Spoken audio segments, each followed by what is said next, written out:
Alright, we're going to go ahead and go into your bag number 85422. And again, there's two of these bags. There's 422, two separate trees. The four parts that we're going to need on here are the part numbers 2.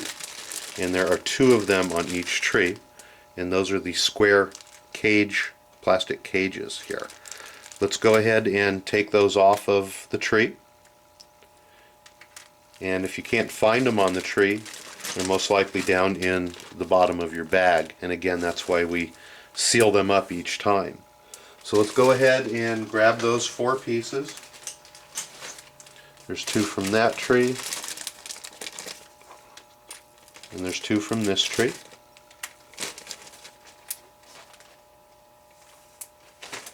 And we're going to go ahead and use our hobby knife and clean them up. We're going to remove the little tab off of here from the tree and go ahead and clean that up. Make sure that there's no protruding parts on here.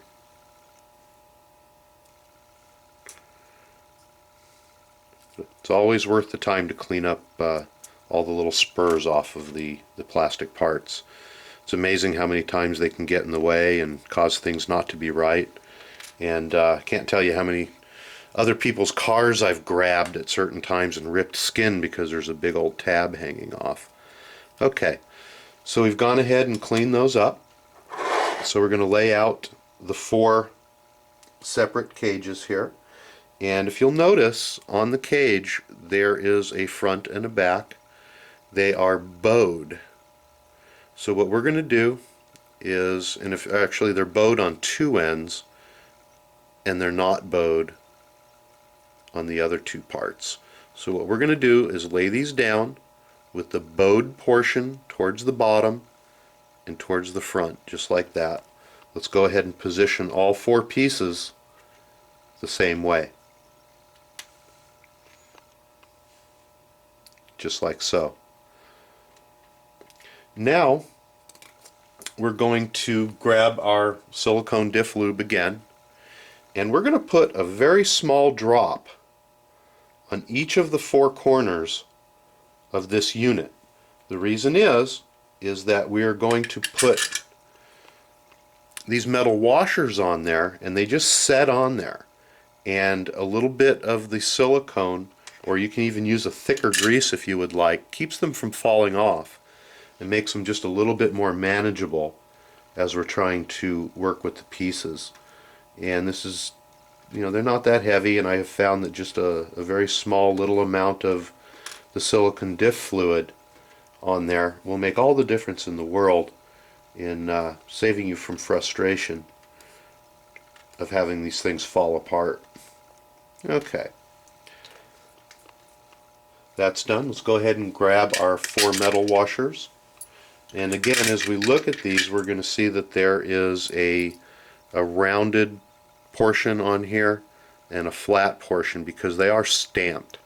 And for this exercise, we're going to go ahead and put the flat portions down. It just gives you more surface area against the plastic cage than does the rounded corner. It doesn't matter how these go on. They're the same size on all four corners. So we're going to go ahead and lay these down right on top of the cages, just like so. Give you a close-up here. This is how it looks. And again, the cage does have an area here where it's bowed, and the other side goes straight across. Let's lay this back down with the bowed position facing forward like the other ones.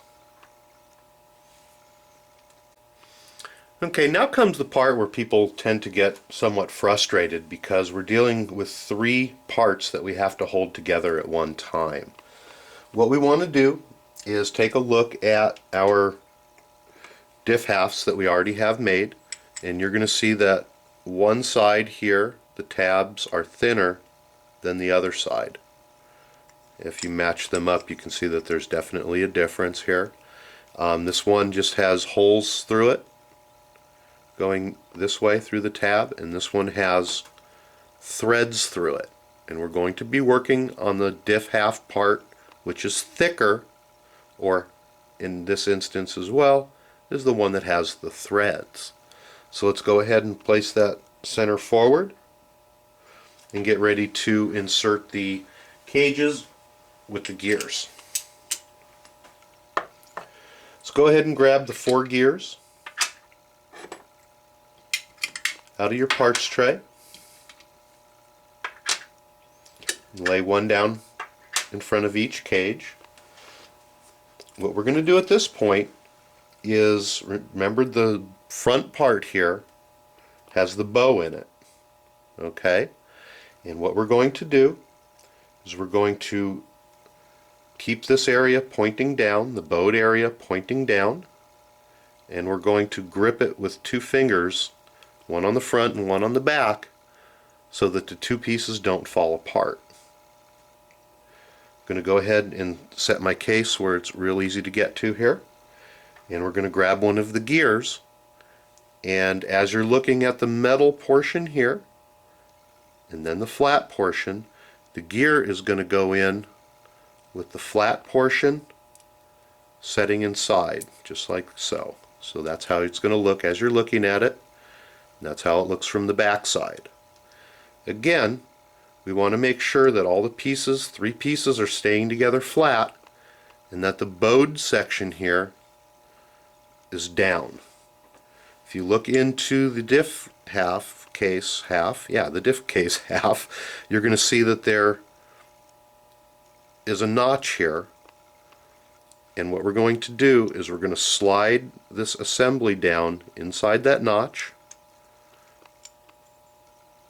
and we're going to go ahead and hold on to that, and we're going to just wiggle the outdrive here so that the gear goes back and forth to make sure that that whole unit sits down inside of the diff properly and is all lined up. You don't want it to hang up on a gear and sit higher than it's supposed to. You need to make sure it's fully dropped down inside. You need to be careful with this because parts will start to come apart if you're not careful. Let's go ahead and perform the same exercise on the other units. We'll insert the gear so that the metal portion from the back looks like this, and the bowed portion is down. And we're going to go ahead and slide this one in next, right on top, and it should line up evenly along the top. If they're not even along the top, you're going to have to wiggle your gear a little bit so that it falls down. I'm going to go ahead and rotate this a quarter turn. I'm going to grab the second or the third set, make sure it's all together properly. The bowed area goes down. I'm going to slide that in like so and make sure it lines up. I'm going to turn this around and we're going to go ahead and install the 4th one. Again, metal side out, that's how it's going to look. The bowed area goes down. We're going to slide the 4th one in, just like so.